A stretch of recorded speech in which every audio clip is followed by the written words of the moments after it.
Good morning, Nigeria, and welcome to a brand new week full of hope and possibilities from Enterprise in the morning, right here on Enterprise Television. I am Henry. And I'm Choma Okoye. We are excited, very excited to begin this week with you as the clouds look pregnant already with the coming protest. And right about now, we will be asking you to please be part of our tribe, belong to our community, and have a say in what we say by logging onto our website at enterprisetvnews.com, and also follow us and subscribe to all our social media platforms at Enterprise TV S7. Right about now, we're moving to our newspaper headlines today, and after that will be our main conversation also. And with us today to do justice to what we have for our newspaper headlines are Barrister Valis Feli, a barrister in law and public affairs analyst, and also Ismail Ogushola, the mobilizer with the Take It Back the movement. Good morning, gentlemen. Good morning. Good morning. Thanks for having me. Thank you so very much for giving us your time also. So let's kick off our newspaper headlines today with a very interesting story we have on what's happening in Omoroshoki, and that's about the demolition happening there. And it's Take It Back movement victims group Lambast Lagos the government over illegal demolition of homes also affecting lives. And we have it here. The group actually criticizes the state government for its consistent record of destroying people's homes and means of survival, and of course the concerns and inactions regarding the situation which the government is not taking into consideration here. We're so excited to have, of course, one of the persons to speak to us on this particular issue, and Mr. Ismail. Thank you so very much once more for being part of our show today. So I would love you to bring us up to speed on what's happening in Omoroshoki. Thank you very much. It's about a year ago that the Lagos government, under the instruction of the governor already somewhere, invaded the community as Omoroshoki. Forcefully evicted about 5 communities, which in turn means that over 10 million residents were displaced. They are out of shelter. And if you look at it, why they are doing this, the only official reason is the fact that they are supposedly about to build an estate, like they always do. They evict community people, build their own private estate that the community people cannot afford to. And it's quite sad that after a year, the displaced people are yet to be compensated. This has also led to the deaths of about 14 people. 4 of them were children. There was a pregnant woman as well. And why? Is because after the eviction and demolition of their houses, they had nowhere to go. Most of them were sleeping in shanties, on cold floor, and as a result of that, their children were dying. And a year after, no justice. And this is the reason why the movement, Take It Back movement, has been in solidarity with the people of Omoroshoki ever since that incident. And the problem now is that after a year, no justice and no conversation to the evicted people. Now they are threatening other communities in this same area. Thugs who are loyal to the king, the Oba of Omoroshoki, Oba Soli Babatunde, who is also interestingly the former vice chairman of that local government. Right? So they are threatening those people that they want to demolish more houses. And if you ask the king, what do you need this land for? He said they want to build Igboro. And as a Yoruba destroyable that we understand that Igboro, which is supposedly said to be a shrine, are not meant to be even within where people are. Igboro are supposed to be inside Igbo, as the name implies. So he wants to use the entire community to build the shrine. Now, at this point, because I believe the federal government, according to the constitution, once you have your legal documents and you go through the due process of acquiring property, some persons are duly compensated if you go down the track record.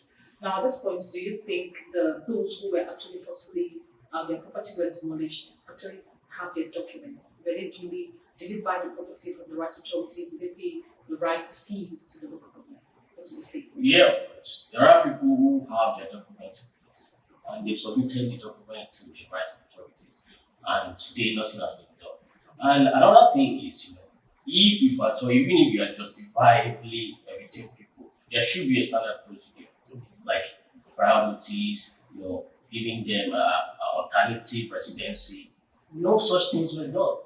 Just come one morning, start bulldozing houses, and you don't care where those people go. About 10 million of them. Okay, thank But you. this is becoming very interesting. As a lawyer, I want to believe that you are dated with some of these issues and so on. We still need to get the facts right. But with all of the things you've had him say, what do you make of it? Well, if you look at Section 1 of the Land Use Act, it empowers the governor of the state to hold the land of that state in trust for the people. After 1978, when the Land Use Act was promulgated by the Obasanjo regime, at that time, where freehold to land was abolished, and now you now have what they call leasehold, meaning that everybody that acquires land space in the community or in the state, actually the governor has authority under the law to hold those land in trust for the people. However, if the government want to, and holding the land in trust for people does not mean the governor owns the land. Okay, the indigenous people still own those land, but the governor holds it in trust for them. Now, the same land use I talked about overriding public interest. The government say this part has been acquired, okay, it can only be used for overriding public interest. Maybe the government say we want to build a hospital here, we want to build a public facility here, a secretariat there, and all that.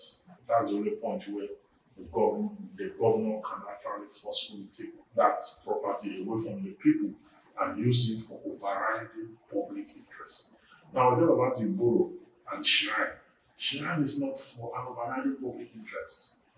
Okay? It's for the deities, it's for some extraterrestrial communications that are not even within the space of the law. They did not recognize that at some point in our history, properties where people are living will be taken over from them and then use it to build shrine. It's not providing public interest. Now, when they do this, they violate the law. So what the people in the community will do is to file a case against the government, against the government, saying that even if you say you want to build estate is not for providing public interest. Because what governors do, when they take over those space with the power they have under the law, they now sell it to their cronies, who will come there and start building estate that nobody can access. Anything that you build that the common man cannot access in a land you are forcefully taking away from the community people cannot be for variety public interest. Therefore, it is wrong. The governor has violated the Land Use Act. It has taken over properties that do not belong to him. He's supposed to hold in trust and is supposed to oversee that. The purpose of holding that in trust is to ensure that the people are empowered with those properties. The hospital, the facilities, the school, something that will give the people value, the people of that community. That is what the law says. So this one is doing is wrong. And a local government chairman or an upper or a valet or whatever it is, none of them have the right under the law to take property from community. They don't. Even the community they oversee, they don't have the right under any known law in Nigeria to take them over forcefully without recourse to the people and without recourse to the family that own them. So you see the way the governor of Lagos have consistently violated, not just in that community. There are other communities in Lekki and some other places, so many places where, even in is it Amodofi, not too long ago, part of Ojo, okay, part of where some Igbo guys were doing business. At particular market, there's a particular market in Agege where shoemakers, bagmakers do their stuff. They just woke up one morning and the whole place They go there, they demolish it. Now, after they demolish it, they don't do anything there. Even the ones that are meant for providing public, once they demolish the place, they leave it like that. They will not even build that thing they say they want to do. They won't be able to chase everybody away and do that. So it has come to a point where people must take back their property. Okay, thank you, Barrister Philip. Now, at this point, what do we see this constitution? What do you make of it? I want to state it. According to the fundamental objective and directive principle of state policy, as stated in section 16.2, subsection 2D of the 1999 Constitution, to provide that the state shall direct its policy towards ensuring that sustainable and adequate shelter is provided for all citizens. Yes. Now, we have a government who is not adhering to the rules and the laws. And at this point, can't we make the fact that the governor has given the states, that's the obas and the traditional rulers, the power to overrule this particular constitution? I don't understand that. Okay, now we say you actually give a point that the obas, that's the traditional rulers, do not have the right to take away lands from indigents or citizens in that particular environment. And we have a governor who does not adhere to the constitution of providing, does not adhering to provide sustainable, suitable, adequate shelter for all citizens. Don't you think the governor has actually given the traditional rulers that power? No, not really. You see, what you read now, that is right. For lawyers, when you are reading, like what you are reading now, it's what the Constitution says. Chapter 2 of the Constitution, under the fundamental objective and directive principle of state policy. You see that section, the whole of chapter 2 of mental and Constitution, it's not just it's not the Constitution itself, derogated that right, gave it to one and took it by section 6, subsection 6C of the Constitution. It says that everything contained in that chapter 2 can only be done as at work practically. So you cannot take government to court for anything contained in chapter 2 of the Constitution. However, that is changing because the government have come up with laws based on those provisions. Those laws, independent laws, you can enforce. Okay. Now, the general issue is that the Constitution empower a state government to make adequate provision for shelter for the citizens. Okay, that is the first point in section 16. Now, when you go further, with section 18, it talks about free education up to masters. In fact, the Constitution says at all levels. Do you understand? When was the last time you had free education at all levels? So you see that the Constitution has those provisions. One section 6, subsection 6C, you took it away. By saying this cannot be done as a one particle. Now, as a one particle is not even defined by the Constitution. When can this be practical? So you can't take government to court to that. But what they can do is that citizens must continue to organize themselves, make demands repeatedly. Okay, and as they're doing now, that is what they are expecting. All right, Ismail, Barrister did say that what the community, or what you and others should do is file a case. Have you done that? Your community, have they been able to do that? Yeah, like over a year, there's nothing going on. From advocacy to writing letters to visitations to protest, there is nothing that we have not done. But it is something people should understand is when we are under this capitalist society that everything they do is governed by neoliberalism. You understand that one of the core backbone of capitalism is state capture and property ownership, and we've seen this happen consistently over the years. Just like the Barrister has said, they have that history of forcefully evicting people. Not only Lagos, we are also battling Sheyi Makinde in Ibadan, Oyo State as well on this same issue, forcefully evicting people. Right? Well, Lagos is so particular because from the times of Tinubu to Fashola, they've been forcing people out. We have the land that housed the Lagos television that was owned by Tinubu TVZ. Was a public place before. The Otolugbame was a public land before. Now, when you go to all these places where the now First Lady, which is estate, they evicted people forcefully. So that they have that trajectory. Over the last 25 years, they've evicted about 3 million people from their houses. And they build their own private estate. And these people can. There was even a time that Tinubu built one of these estates. And people cannot avoid the houses inside this estate. And over time, people in the government are the ones buying multiple units inside these estates. And up to today, there are houses inside that estate that nobody's occupying. Because those people that bought it, they don't need it. But because of their way, they just want to acquire properties that they don't need. Okay.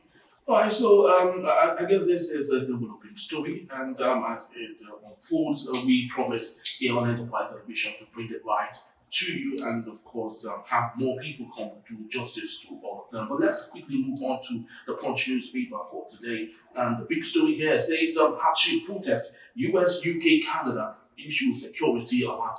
Traders fear looting, and the writer there says foreign missions foresee violence and federal government will be deferred on protest responses. Yeah, moving on top strip of the Punch newspaper, fuel rises to 1,300 naira per litre. Depot will run dry. Details are on page 7.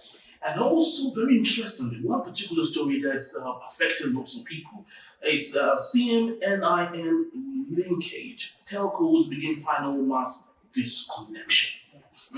Okay, moving on. Victim under pressure to drop police station rape case coming from family. Details are on page 4 and 6. When you say pick up the Punch newspaper. All right, Ismail, let me ask you: have you been bad? Have any of your numbers been bad? I mean, your numbers as a result of the NIN. Yeah, we have several reports on that. On that. Minor. Yes, it's not.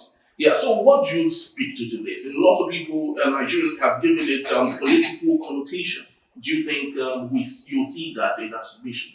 Yeah, definitely. With this administration and what they've been known for over the years, anything is possible. And because also knowing the fact that this present party in power, they came at the back of the protest known as the Occupy Nigeria 2012 as well. So they understand the impact of protesting against the government. So they are trying all their best. I mean, they are coming at the protest with different propaganda, different rhetorics, just to clamp down on that protest, just so that it doesn't happen. So it is very possible that it's possible that all the numbers have been bad from yesterday or until today. Very possible. Wow. And I also tell you for a fact that they have their secret service in town everywhere monitoring us, especially the organizers of the protest. Right? We had X-Space 2 nights ago, where we have about 20,000 Nigerians listening to that space. And just like we have it, we have over 10 DSS also on that space. We got that from our own DSS intel as well. They've been monitoring our calls. They even call us many times. I've received more than 10 calls from DSS agents. But because we have a history with them, we know how they operate, so we can easily develop this one is happening. So these are their patterns. And over the past 5 years, especially our own friend CIB, we've been organizing protests. Even under Buhari regime, we understand the pattern. It has always been happening. And they've been picking up people, especially in the northern states. And before Thursday, they'll pick up more people. So that's what we do, just to clamp down and instill fear in people not to come out. Okay, thank you. Barrister Feli, you are a barrister, and you believe, I know you have a different view coming from the Constitution and coming from the legal backing. Now, looking at this recent development and the different laws that have been coming out, even coming out today, there's going to be a whole festival coming up from 1st of August and co. What do you think about this recent development, even our telecom communications going as far as believing that it's political motivated to ban the numbers of citizens? How do you feel about that? Well, it's not like that. Yesterday we quickly introduced people in Nigeria. So I was supposed to start off 1 month from now. Yeah. They have to quickly maybe use state for also so that they can rush. And yesterday already, the large percentage of citizens are divided. Many of them already have a clinch on reacting. So you see, for the Euro, I think they are desecrating the deities for using the deities to perpetrate illegality. The Constitution actually supersedes traditional operations. The Constitution empowers the citizens, to protest. Protestation is important. It wants to devoid of violence. And the governments have been saying carelessly that, citizens, you have a right to protest. Nobody is saying you should not protest. You have a right to protest, but don't protest. And then they go on this voyage of, because it will be hijacked. It's going to be hijacked. The NSAS was hijacked. But excuse me, I was in the NSAS protest from the first day to the day the soldiers left the field. I was there. You understand? There was nobody hijacked any NSAS protest. It was the military that introduced violence to it. It was the same federal government that the one that introduced violence to it. Just like they are creating fear all over the place now. They are saying, don't go out. Once you go out, they will hijack it. Who is going to hijack it? The government have made plans. They've organized to ensure that they hijack it themselves. So when they say criminals should hijack it, the government is the criminal coming to hijack it. Because during that protest, we saw where they brought people with SUVs, dropped them to counter the protests. Okay, so government is responsible for introducing violence to the protest. Then they will not turn around quickly and say because of violence, they brought soldiers to chase people away. You see what is going on? No, hold on. What is going on now is very dangerous. You see, under democracy, everybody's issuing statement now.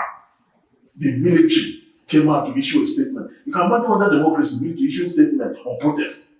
Nigeria is finished though, completely finished. Now, the daughter of the president,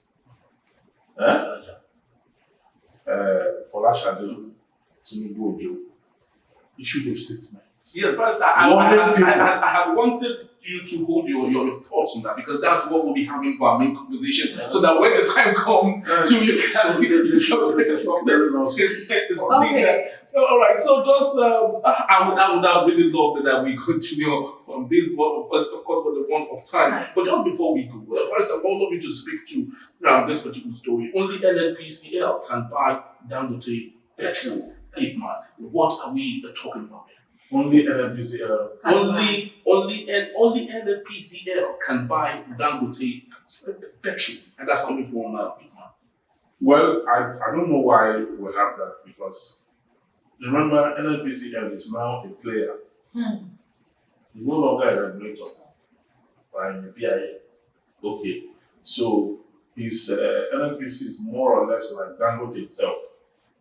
Even though at the time Dangote introduced this, came up with this refinery, NNPC was the one that actually supported Dangote through, believing that when operation starts, it's going to get crude, it's going to get everything that requires to move on.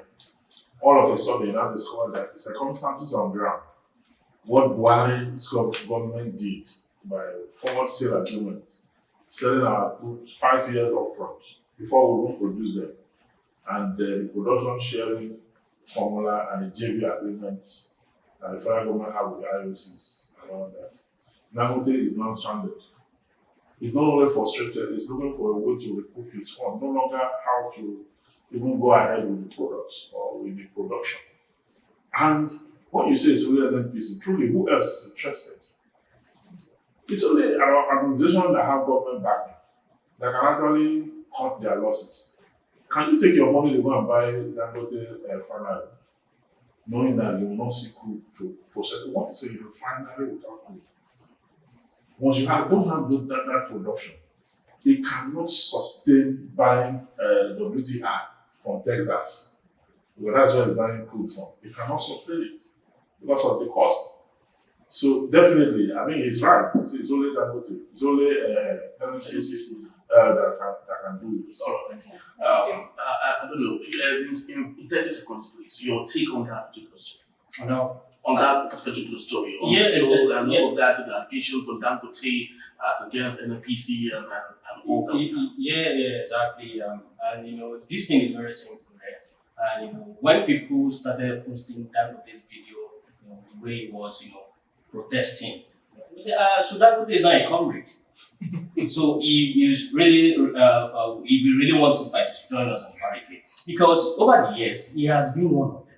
Are you telling me that all this problem that he has been coming out to, he's just noticing them today? No. But because the tides are against him now, he's trying to. So they are all together in this business of shortchanging Nigeria. So because some of them are trying to outsmart him, he's trying to find his own points. So we are not interested in their class games, right? Whatever is happening, they all know about it, right? And it's also part of our demand. Like mostly all our national assets should be really nationalized.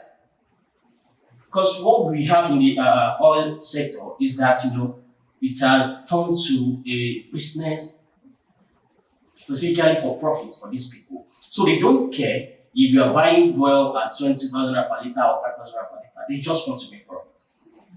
All right, talking about making profit, well, that's just about the time we have for this particular segment. And I wish we would have time to do more, but that's just about the time we have. Yeah, once a very big thank you to Pastor Faith and to, thank you for That's joining pleasure. us. Thank you. Yeah, when we return, Toby supports August 1 and bad governance protest nationwide. Stay with us, we'll be right back shortly.